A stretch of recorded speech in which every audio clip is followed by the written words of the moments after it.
Welcome again, everybody. I'm Lisa Marshall. I'm the co-director of HeatSmart Tompkins. That's a new role for me. I just took on a couple of months ago. I also want to introduce my colleague, Jonathan Comstock, who is the HeatSmart founder and been the director for several years now. And I'm also going to introduce Adam Flint from HeatSmart Southern Tier, who's co-hosting this event with us today. Jonathan, do you want to say hi real quick, and then Adam? Welcome, everybody. So as I said before, we are HeatSmart Tompkins.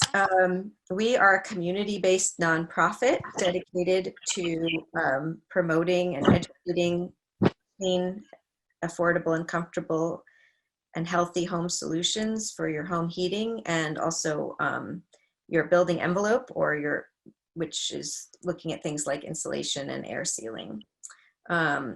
We got started as a solarized program. Solar Tompkins is the parent organization of HeatSmart.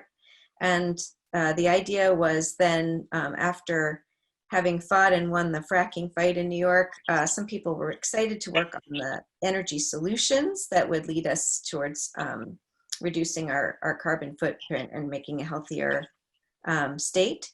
That program was so successful in Tompkins County that Solar Tompkins decided they didn't really need to promote solar anymore in Tompkins County, that other folks were doing that, and there was widespread adoption of solar, and so they moved into HeatSmart.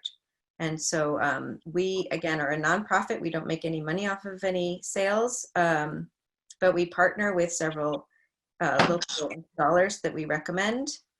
And if you are interested in getting a proposal, we hook you up with them. And can I just ask everybody to mute one more time? I hear some background noise. So many studies have shown that one reason, or the main reason, that there aren't more heat pumps installed in people's homes is that people really just don't know what they are.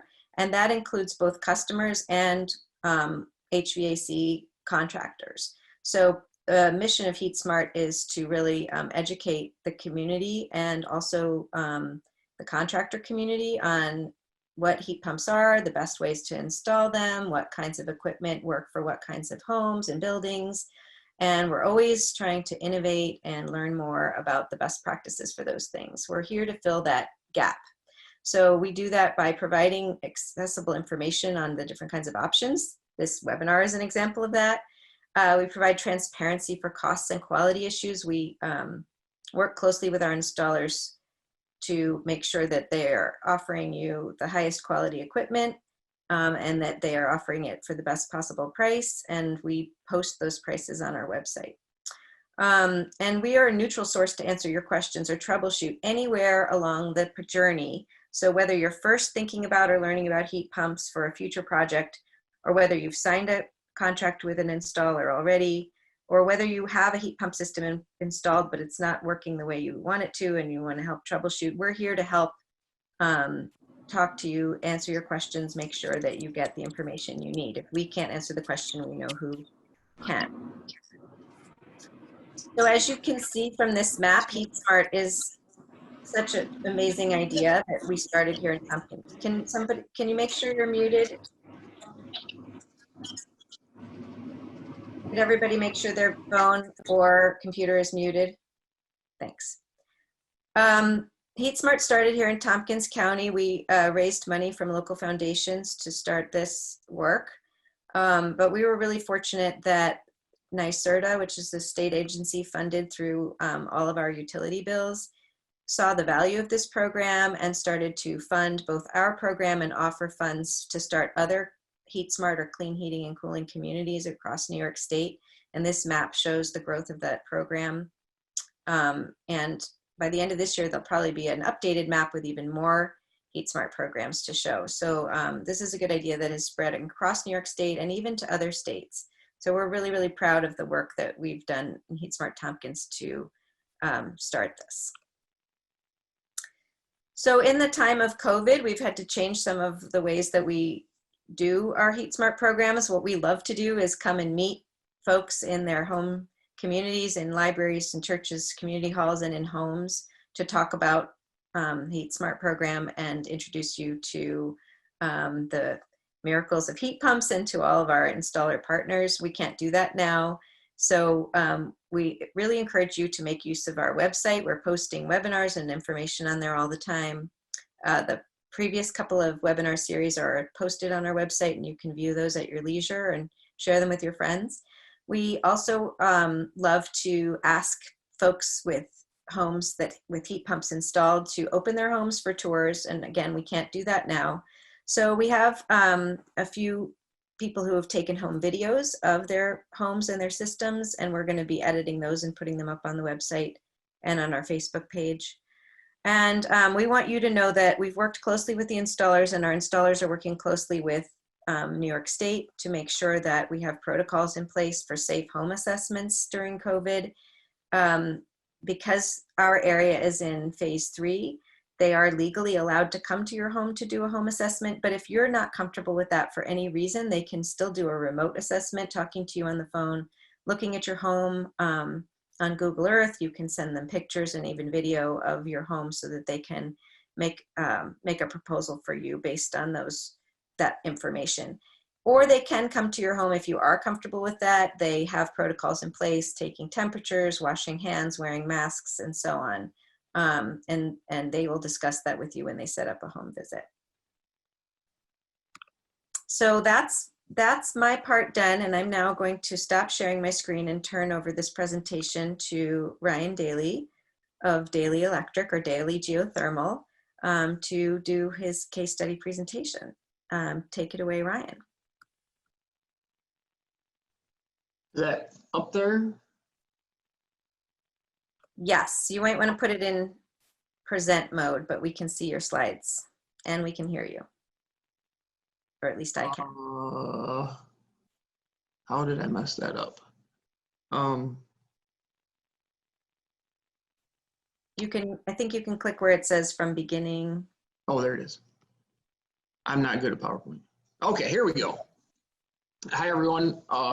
My name is Ryan Dailey. I am the owner of Dailey Electric in Penn Yan. We're a small business that has about 20 employees. We have 2 full-time people in the office, and we mainly do new construction, plumbing, heating, and electric, and geothermal installations. Half our guys focus solely on geothermal installations, and we do a lot of those, and majority of them in our new homes also, plus along with our retrofits. My dad started the business in the late 90s, basically as plumbing in fossil fuel furnaces and boilers, more boilers. And I took it over from him in 2007 and immediately contacted John Manning, who I think is actually on here today. And he helped us along our way in geothermal, and we've gradually transitioned our business pretty much into geothermal installations and heat pumps. So that being said, we will look at Mr. Monger's system here that is a water-to-water geothermal system. So I'm going to flip the first page. Here is Bruce's house. As you can see, the big ugly propane tank in the front yard. He has a unique house that for a water-to-water installation presented actually some interesting problems, I thought, right off the bat. The house has baseboard heating in it. So any house that has baseboard heating in it can generally be an issue with geothermal. It has been a big issue in the past with lower water temperatures produced by the units. It's a little bit easier now that we have some units that can produce a higher water temperature, but still an issue. 180 degrees out of a boiler, 190 or 200 is a whole different ballgame than 130 to 140. So we got down there and looked at his house, and the house is actually built on a slab, but raised up off the slab by about 4 to 6 inches, I believe. And there's baseboard runnel units, which are very nice units, thankfully, throughout the house. And then there's also you can see off to the left, there's a bedroom, his son's bedroom down there that is almost completely detached from the main part of the house. And that sits on a slab. It's a round room, has no accessibility to it, had one heater in there, and very odd setup for a heating distribution system. So he has the living room is the peaked area there you can see, and that has a huge solar gain room. So that was some help that we were looking at. But my main concern was that there was 1/2-inch pipe feeding all of the baseboard units, and that is very, very difficult to get the flow rate that you need to feed baseboard units, let alone anything. We just don't run 1/2-inch to anything with a water-to-water unit.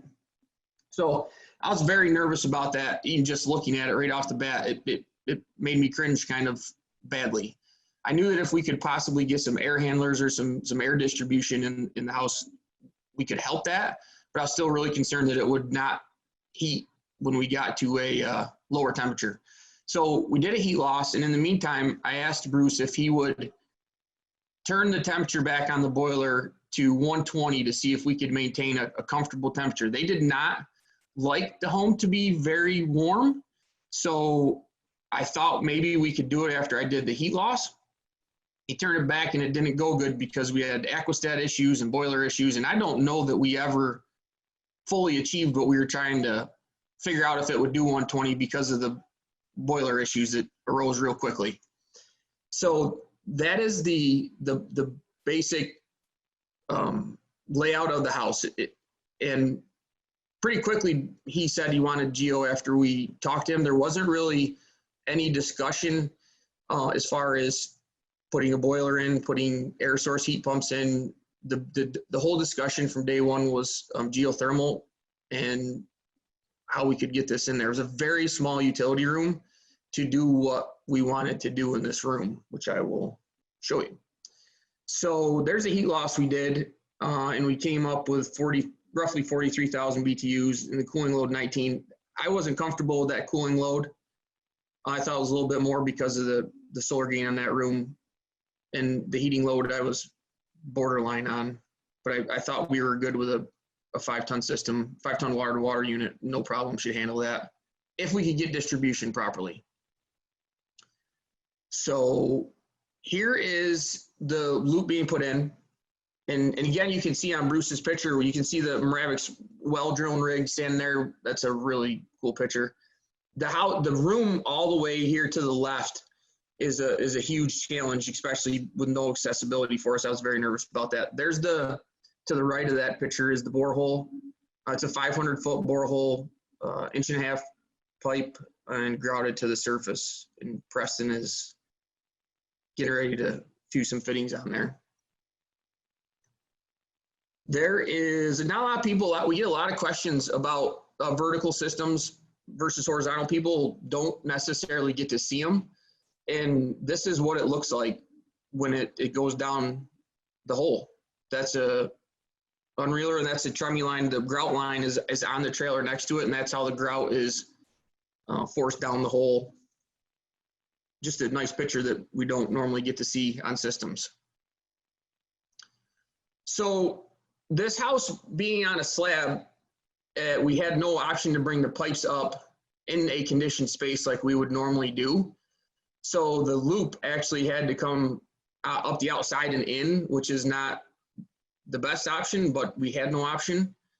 And we've had to do it in the past, and we have not had any issues with it. So you see the outdoor air sensor. This is right on the outside of the utility room. We also had to come back out of the utility room and drop underground and feed an insulated pipe down to that lower bedroom and bring that up on the outside to bring in hot water, cold water to feed the multi-aqua unit that we put in that room for really to take care of all the needs. So they both had to come outside.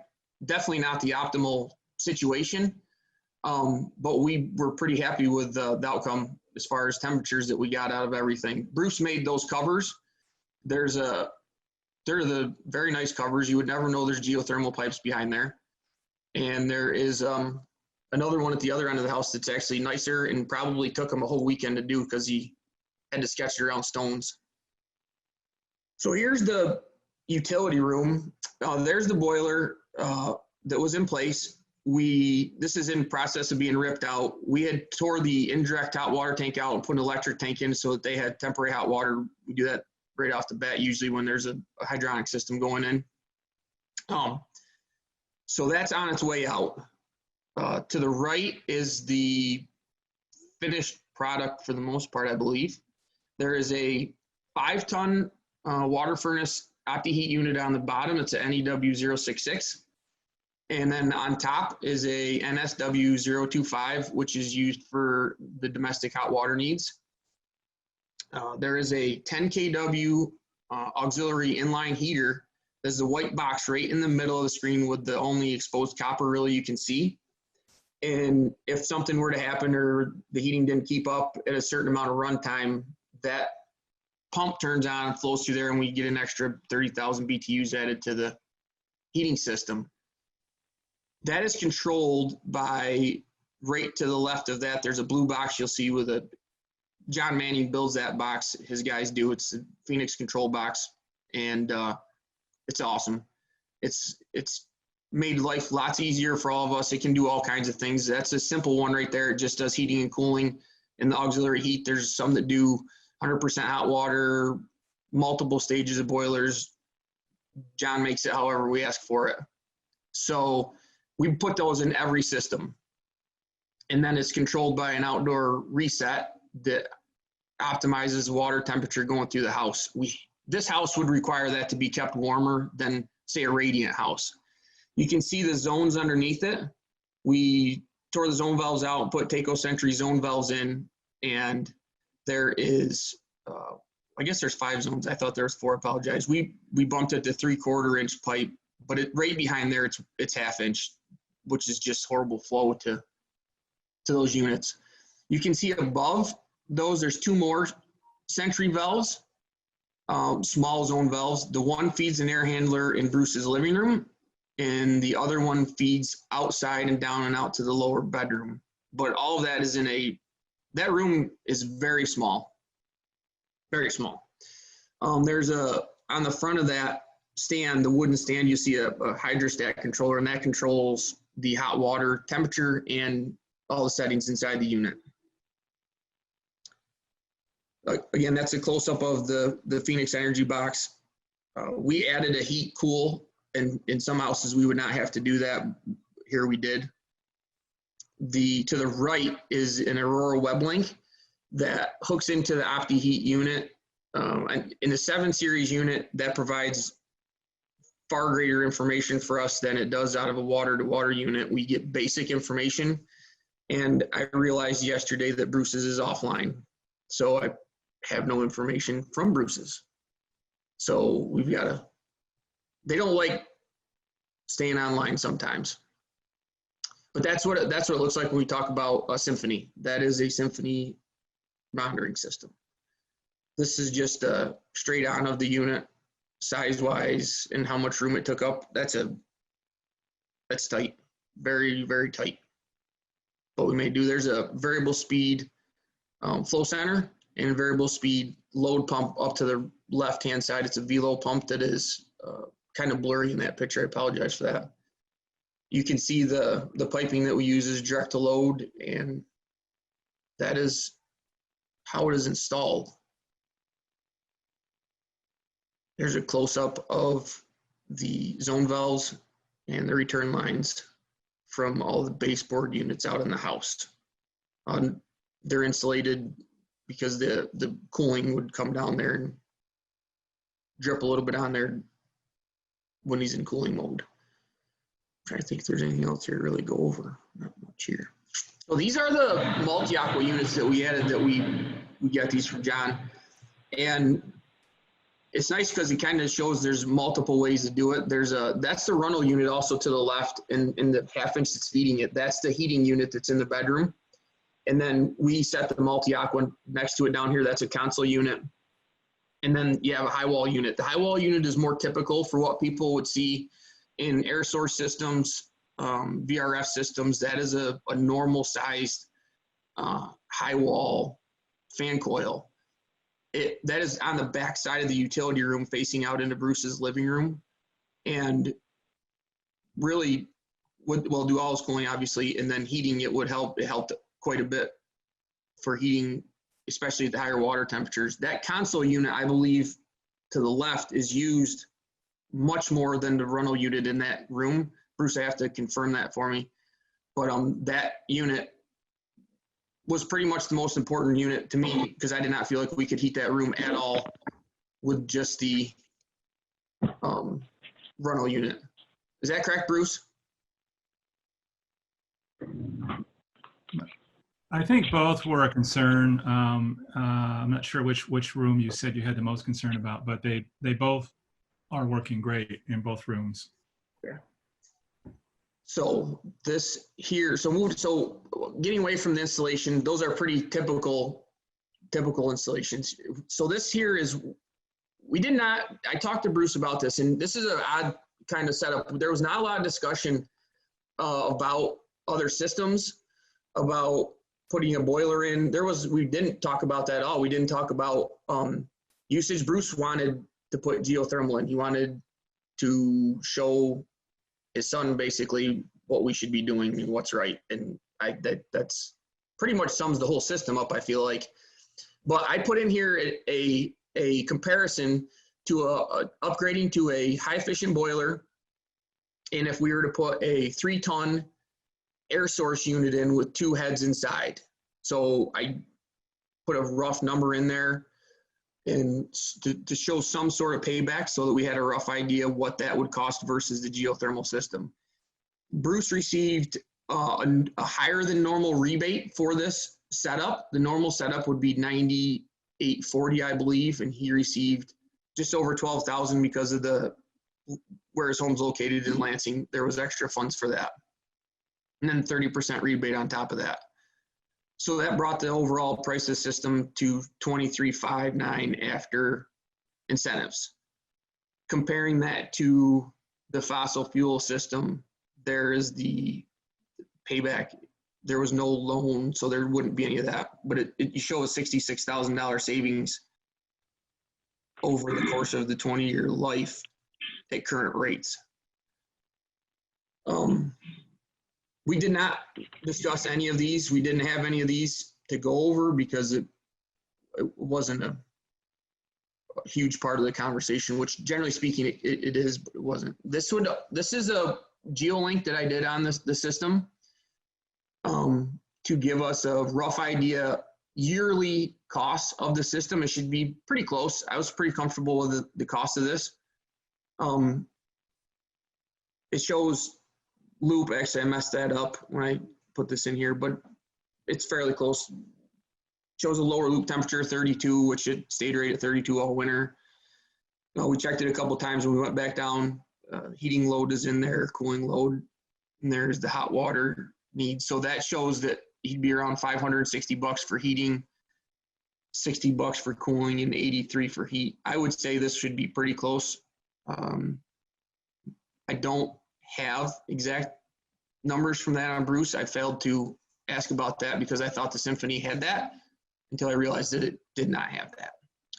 So the nice part about this is it gives us a rough number if he was to put solar in, and we could, if you want to try to be at 0, we would have a rough number right off the bat to at least start getting close in that conversation at the 6,200 kilowatt hours, and then we could narrow it down once we had a full year of monitoring the system. So that shows us pretty close. And then this is Bruce's house after the propane tank has been removed and out of sight. So that is Mr. Monger's system. I love the last picture so much with the propane tank gone. Yeah, I don't know who wanted to put that thing there. That's a terrible spot to put it. Even when it was there to begin with, it was like, wow. I know, who does that? Bruce, did you have anything you would like to add? And thank you again for being here. You can answer questions too, and then we'll open it up. Oh, actually, yeah, go ahead. You want me to? No, go ahead. Ready? Yes. I would just add, Ryan asked me a couple days ago to sort of send him some pros and cons of the work that got done and our improvements, and the pros for Cassie and I, my wife, were that one of the folks that put it in, I felt like Damon in particular spent a lot of time like crafting the tight space and getting things to work in that tight space. And watching this guy work, I felt like he was like this artist. And the way he bent those pipes around and got everything lined up just right. And I felt at the end, we both felt, Cassie and I, that we had this handcrafted by an artist, you know, installation. Even though you see in those photos pipes going everywhere, if you look carefully, it's artistic. So happy about that. And then the thing I thought could be improved was maybe after a couple of weeks, set up a new appointment and have the installers come back, because we got an introduction to how to operate the system as they left after it was installed, but you know, we didn't know at that point. So a lot of the points that were made kind of went over our head, but if we had a couple weeks experience working with it and then having a return visit, it'd be kind of nice to just kind of settle everything in a nice way. So really happy with the results, happy with the quick response to emails and phone calls and all that kind of stuff, and quick to adapt to challenging situations like that round room down at the far end of the house. It was all done, you know, we were really happy with the installation. That's great. The quick response is all thanks to Leah Dailey, by the way. So you guys should all know. That's not Ryan's end of the operation.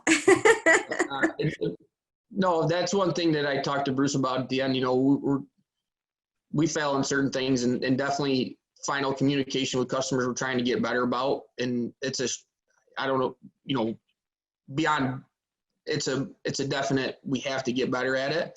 We just try to move on to the next system, and we're doing this and that, and we're failing at that point. And we know it, we've discussed it recently, and then for Bruce to type it back was like, again, we know that it's a concern and we have to address that, and we're definitely fixing that. We actually just had, we came up, it's funny, Bruce, we got done with that. We came up with a booklet. So we're going back to all the systems and trying to build a booklet to explain all the little things, especially in a water system, and then to go back and give the people the booklet that has all the pictures, the control operations and stuff like that, and seeing if that works. But it's a work in progress. Yeah, I'll add, can I add one more thing? Yes, real quick? please do. Well, Cassie and I went to the HeatSmart presentation down at Myers Park about a year ago or so, and there were 3 providers there, maybe just 2 that did geothermal. I can't remember at the time. I think Snug Planet didn't do geothermal. Anyway, we, you know, Ryan and Dailey Electric weren't part of that, but I knew Bob Howarth quite well, and I worked with him at Cornell, and Ryan had put his geothermal system in, and I asked Bob how he liked the group and how he liked Ryan and the installation, and he was really pleased with it. So I contacted Ryan through Bob Howarth, and I've been really happy with the choice. Great. Well, we're happy that, so just so everyone on the webinar knows, we had 3 installer partners last year, and we just added Dailey Electric to make 4. And we expect to just have these 4 going forward for the next campaigns. So we're very happy to welcome Ryan, and I will say even the other installers, although they of course don't want more competition, they just all think Ryan and Dailey Electric are so great. They've been grudgingly very happy to have him, and they've even said so. So we're a happy little family here at HeatSmart Tompkins. You want to come in and make everybody mad? I want to say also that Ryan is Dailey Electric is the only geothermal installer partnered with HeatSmart Southern Tier. So for those of you who are maybe from Binghamton or Owego area and may be affiliated with that program, if you're interested in geothermal assessment through that program, Dailey Electric is your company. Let me just share my screen. I have a couple more slides, and then we'll open it up for general conversation and questions. Let me just hold on a second here.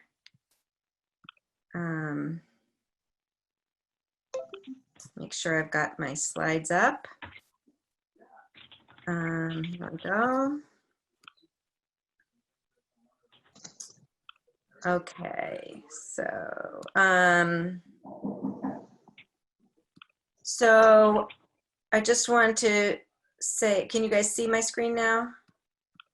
Yeah. Okay. I just want to sort of introduce all of our installer partners. We have 2 installer partners that are heat pump specialists, Dailey Electric, or Dailey Geothermal as they're also known, and NP Environmental, who's been with our program since the beginning. That's Nick Proputnowitz out of Watertown, New York. And then we also have 2 other partners who are Halco and Snug. And Halco is a full service energy company, including fossil fuel HVAC, including insulation, air sealing, solar, plumbing, electric, and many other things. They're a larger company. And Snug is our local homegrown Ithaca home energy company. They also do heat pump installations as well as insulation and air sealing. They are in our program as an air source heat pump installation company, not ground source. So those are our partners, and they go through a vigorous vetting process, rigorous vetting process, a vigorous vetting process to partner with us, because we want to make sure that we're recommending companies that our enrollees can count on, both for quality and follow-up and maintenance and all those good things, insurance, labor practices. We look at these companies in a variety of ways. So we invite you to get into a relationship with HeatSmart by enrolling on our website, HeatSmartTompkins.org. And that is just basically the process of enrollment is filling out a very short form. And part of the form is selecting installer partners that you would like to have contact you to come or remotely do a home assessment of your home's insulation, air sealing, and heating hot water system. Those assessments are absolutely free, and there's no obligation to you whatsoever for getting those. If you are contemplating something major, like a big geothermal installation or more, we definitely recommend that you get assessments from more than one installer so that you find the system, proposal, and installer that is the best fit for you. And again, we are here as a resource to help you with any part of that process. So thanks so much for listening. And I'm going to stop sharing, and I'm going to take your questions for me, for Jonathan, for Adam Flint from Southern Tier Program, for Ryan, or for Bruce. And I see there's already some questions in the chat, but you can also unmute. So Deborah Chessman wants to know, what is the sound like in the house when the system's running compared to traditional heat? Deborah, do you mean the baseboards, or do you mean those fan coils, or both? Do you want to unmute and say? Baseboards. The baseboards you shouldn't hear. Once the air's out of them, you really shouldn't hear the baseboards. Bruce would be able to tell us noise-wise. His is out of most systems that are in a basement, you're going to hear it. It's a refrigerator, essentially. You can hear a little bit of noise. They've gotten much quieter over the years. You shouldn't really be able to hear the pumps. The compressor is a compressor, but Bruce's is legitimately touching his living room. So, but you had a furnace or boiler in there previous to that, so you're probably most used to that noise. Most people do not notice the noise once they're installed. Yeah, what about those fan coils?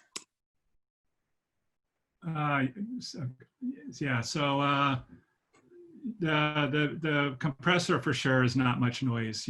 We had a pretty old propane boiler, and it was way noisier than the compressor. So and it sits in a little laundry room, utility room right off the living room. So we're never really bothered by the compressor. And the baseboard heaters are obviously zero noise. They just run water through them. So, and the fan coil has a fan, definitely has a fan sound. It's blowing quite a bit of heat out. That's a powerful addition to the heating system in the living room for sure, that when that thing turns on, in the winter, the temperature of that room from, when I get up in the morning and it comes on, it heats up pretty darn fast. And Yeah, there's a fan, but we're not bothered by it. I think when it first started, we definitely noticed it, but we don't really pay that much attention to it anymore. So, yeah. I think one of you accidentally started sharing your screen. If you could unshare, that would be great. Thanks so much. And other questions? I don't see any in the chat. I might be missing them. There's one on baseboard. Baseboard's is a difficult situation. In Bruce's instance, he had those runnel units that generally provide more BTUs than a standard baseboard heater. I do not like seeing those when we get to houses. We, by all means, have made systems work, no problem. But generally, you can either look at changing them to a low temp baseboard or supplementing them like we did there. Yeah, that question was from Carol Chalk, who was disappointed that in previous assessments said that they couldn't really use her baseboards. And Carol, that still might be true. It depends on the baseboards. Yeah, ours are, Ryan, Oh, Carol wanted to say something. Sorry, Jonathan, hold on. yeah, so no, ours are, they're 3/4 inch, and it was a different installer. So I don't know, we might be interested in having an assessment at some point. No, I think we'd wait until the incentives increased again, but we might be interested at some point in having you come do an assessment, because we were disappointed that we couldn't do it at the time. It's a tough one, because what's hard for people to realize when you talk about baseboard in a house is that even with just cheap regular baseboard that you would put in, the cheapest you can get, if you flow 180, 200 degree water through it, it's going to hammer any house. And as soon as that goes down, it just becomes so hard to overcome any heat losses. It just does. And by what's funny, not funny, but by switching to a low temp baseboard, Bob Howard's house, for example, bunch of his rooms, we switched to low temp baseboard, and those can function at like 120 degrees.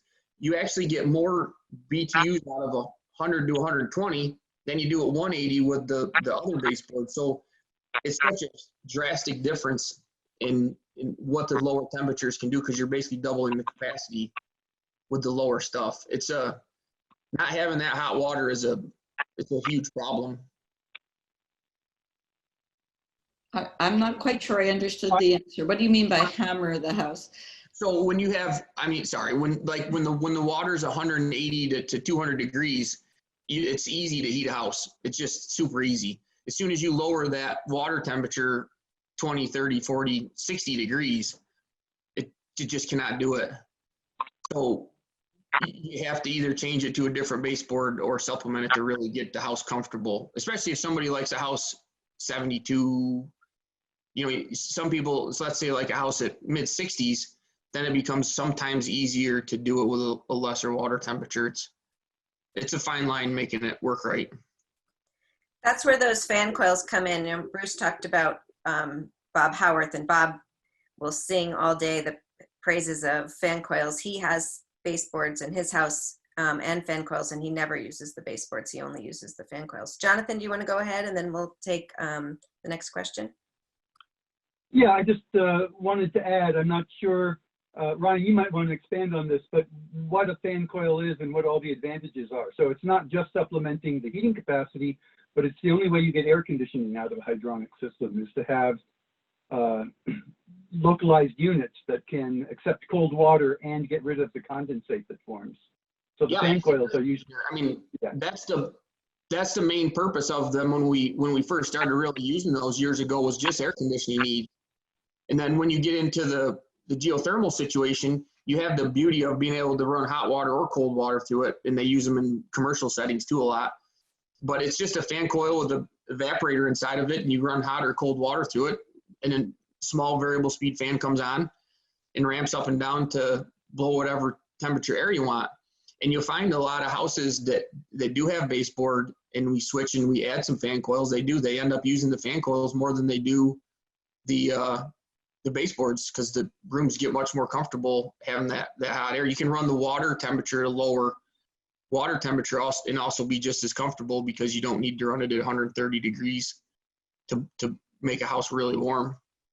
There's lots of advantages to them. They're just exactly like a split system heat pump. They have a condensate drain. They have a drain pan inside of them and a coil that goes across it, and away you go. They're very nice. I'm going to direct to Christopher's question next, which is a question near and dear to my heart. He's asking about geosystems for old farmhouses. I joke that my house should be a video on what not to do for heat loss. We have all the wrong things. But Bob Howarth also has an old 1860s farmhouse, and so maybe you want to talk about that, Ryan.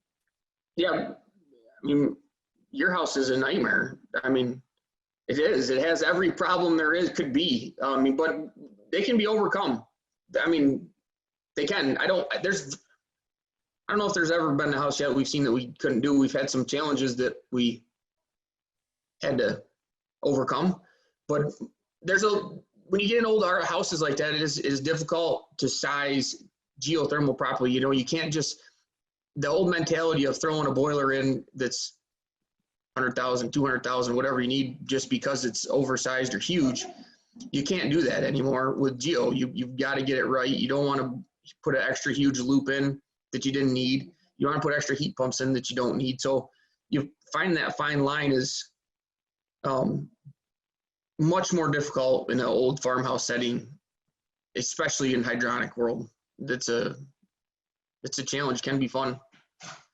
Bob's house has every system you can have. He has radiant, baseboard, fan coils, and different size fan. He has every single thing that can be put in a house in a geosystem he has installed. Yes, but he only uses 3 or 4 of the zones, so that system would never be how you would design it now. That was an early system that Bob Howarth and Ryan designed together. So someone just bought an old house on oil, and it has forced air, and she's asking about conversions to with forced air geosystems. That'd be 7. I mean, we push as much as we can towards 7 series units, variable capacity unit. Old duct systems and old farmhouses are no problem. It's just to do a heat loss and find out what size unit you need and adapt the system to it. But the 7 series, if you're going to put a unit in, 7 series is hands down the best unit. Tell the folks a little more about the 7 series, since they probably don't know what you're talking about. It's a variable capacity unit. It ramps up and down to meet the needs of the house. It is just it's the best thing ever made in geo world. You have people that have radiant in houses, and we put 7 series in, and they like the 7 series over the radiant, which I would never believe ever. And it has this, it runs 18 to 20 hours a day in a lot of homes. Low speed. You can maintain higher loop temperatures because everything in it's variable. And you get an efficiency out of it you can't get anyplace else. You can't get it out of a 2-stage unit. You can't get it out of water to water. You cannot get it anywhere. It's just a phenomenal unit. I don't know what you can say. I mean, it takes care of a lot of problems. The big problem that for us is that we size and need units for heating. Geothermal systems are built and sized for cooling. So they're always oversized come cooling time. And you have dehumidification problems, they'll short cycle, where the 7 series eliminates all that by being variable. So it could be in 9-speed in heating mode to maintain, and then you flip it the next day into cooling because it ramped up to 70 and you're warm, and it'll run at 1 speed and just cool your house easily through the whole day, and it runs at 1/4 of a ton instead of turning on 3 tons that you didn't need. The unit it's unbelievable. Seeing that in a water-to-water unit would be a dream, but it's going to be a long time before we see that. Yeah, so just to summarize, forced air is a much easier conversion. The reason sometimes we do case studies on hydronic systems is people have been told, or they're under the impression that they can't convert to geothermal, and that's just not true. But it's definitely an easier conversion with forced air. And even so, your duct distribution system that's in your home may not be completely adequate. It may need some upgrades, updates, also might need cleaning, also might recommend sealing. So those are some of the things you might hear from installers who will look at your system. And sad to say, we hear from our installers that brand new $1 million homes designed with fossil heating have terribly designed duct systems and are often just really not designed with the heat distribution well in mind, which is really unfortunate. We're trying to change building codes at the state level so that that won't keep happening. There were a few questions about incentives. Some folks are holding out for some better ones. I want to say, don't do that, because the new incentives that just started in April through the utilities, that's in our case, NYSEG, are going to be in place now for several years they're not supposed to change. So what is existing now in terms of the NYSEG rebates for geo systems and for air source heat pump systems is supposed to stay the same. And furthermore, there is currently a 26% federal tax credit on the installation of a geosystem. That's for 2020 only, and next year that's supposed to go down to 22%.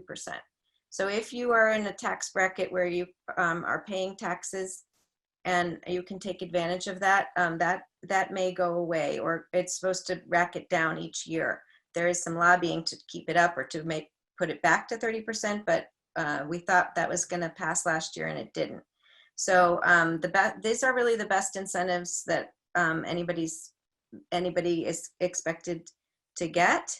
And I definitely don't think it's you're probably going to see anything better. And some folks on the call may have taken advantage of the 0% financing from NYSERDA that was put in place as part of the economic recovery from COVID.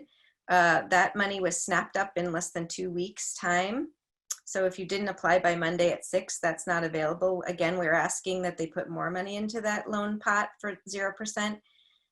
But that may take some time. Meanwhile, Dailey Electric and other contractors have financing available through banks that provide that. There's also financing through Alternatives Credit Union in Ithaca, and the Green Jobs Green New York loans are available at any time to folks if you haven't already borrowed from Green Jobs Green New York, just not at 0% anymore. They're at a higher interest rate, and that interest rate depends on your income. So there are definitely options for financing these systems available. I just want to say that Ryan and Jonathan and Adam and I will stay on till 1 o'clock if you have more questions, but we did say the webinar was only 45 minutes. So if folks are ready to sign off, it's not rude if you want to leave now. And thank you so much for coming. But also if you want to stay and chat longer, we are here for you. So please do. Also, one thing before you go, we'll be sending a follow-up survey, just a 5-minute survey so you can let us know how this webinar was for you and how we can improve. So look for that in your email, and if you could take a moment to fill that out, we really, really appreciate it. So there's 2 questions that are easy.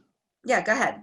I'll do Adam's first and then Harry's. So Adam, I don't know if me and you've talked about this, but will you restate the question first, Ryan? The question is, now I can't see it.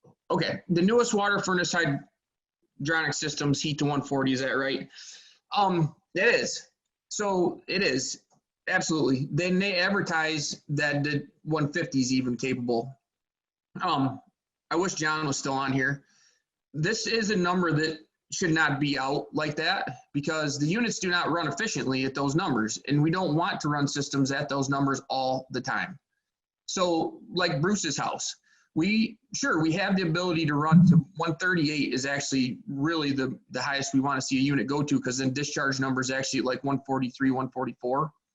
And those are really, really high numbers. And those units are very finicky as far as flow.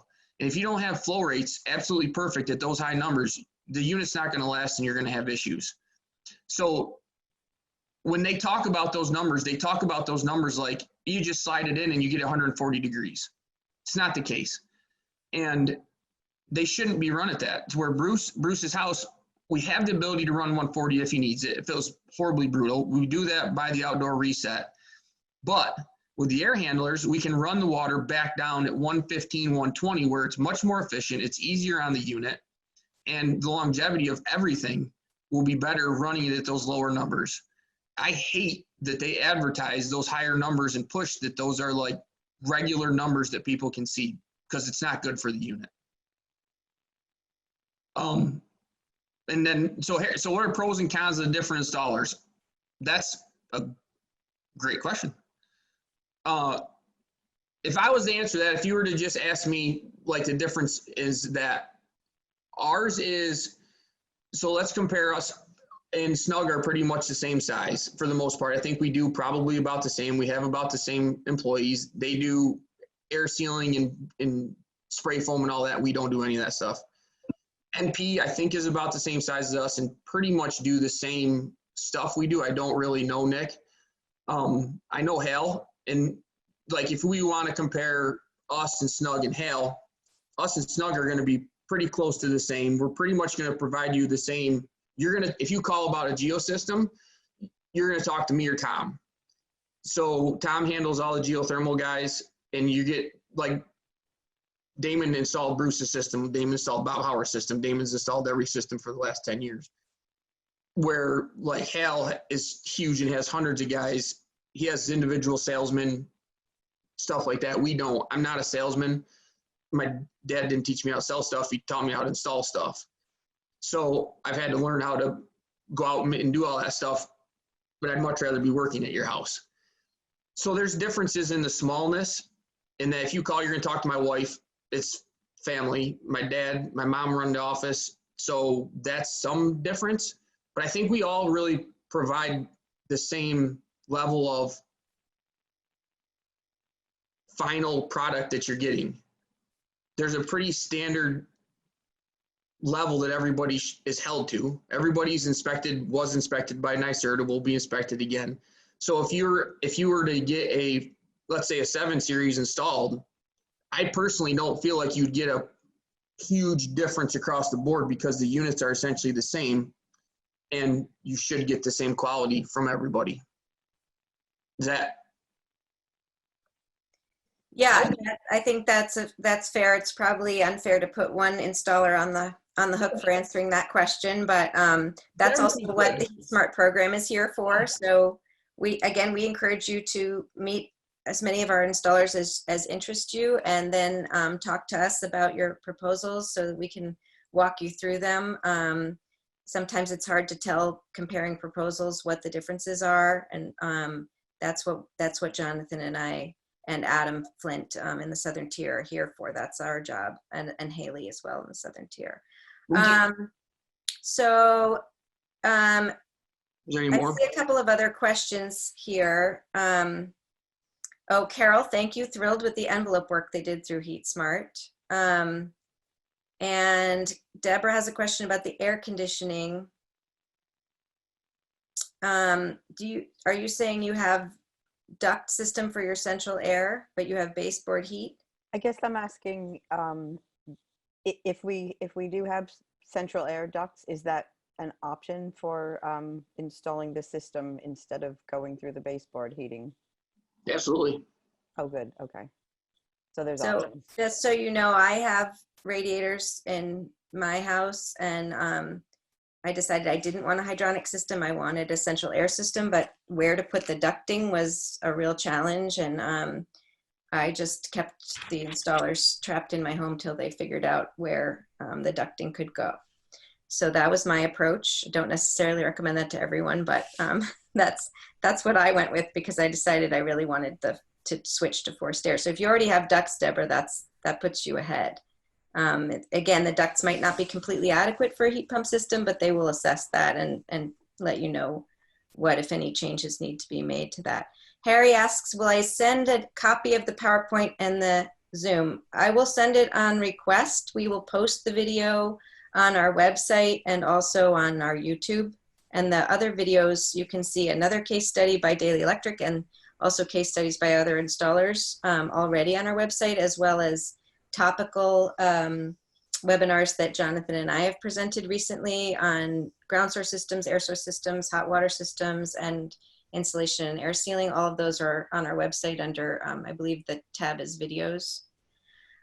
But if you want a copy, I can always just email it, just request it. I'm not going to just send it to everybody though. And actually, Ryan and Leah, can you remember to send me the newer slides before I forget? There's another question that's a good one. Yeah, go ahead and take that. Yes, in some instances, like in Bruce's case, much better. The Runnel units are very high efficient units. So it does depend on what the system is for sure. But most of the time, the higher efficient radiators will produce more BTUs than the fin tube. Okay. I think you had another. Did that answer your question? Yes. You want to follow up? Just that I started looking into this a couple of years ago. I couldn't get on Snug Planet's project to see if the geothermal was feasible for water-based systems, and they wouldn't let me in the experiment because I have a wood stove in the house. So I'm so happy to hear that it is happening, and I'll be pursuing it. You have a wood stove. Yes. That doesn't feed the water. It's just a backup wood stove. Right. Yeah. Were you talking, Harry, about the air to water experiment? No, the water to water. Oh. The geothermal, to run it through your existing hot water system. Oh yeah. Well, all of our Dailey, NP, and Halco are all very good at doing water to water. They do it all the time. And I'll tell you, if you're on NP did my friend Katie's house, she was paying like $3,000 a year for propane, and she has 3 floors of radiant in-floor water to water geosystem now, and it's $400 a year to run it. So that's a phenomenal change, and that was before the incentives were as good as they are now. So well, this house has a 9.72 kilowatt solar system. So this is the next step. The boiler is like 50 years old, and it's time to replace it. And my tenants are moving out in August, so that's when I want to do it. That's perfect timing. We did a home tour at Karen Edelstein and Joe Wetmore's house last year, and they put in the geosystem when they were adding an addition, and they also have solar. So their literal only utility bill, or their only fuel bill year round, is less than $20 a month, just the delivery fee for their electricity. That's all they pay. So it's the dream, right? Everybody wants to get there. Any last questions? This is a really rich conversation, and I really appreciate everybody's participation a lot. Thank you so much. All right, thanks so much. Please sign up for our other webinars. Go see the other ones on our website and do enroll. If you've enrolled before but you want a new appraisal, you can enroll again. And we're really happy you had lunch with us today. Have a terrific day and a nice weekend, everybody.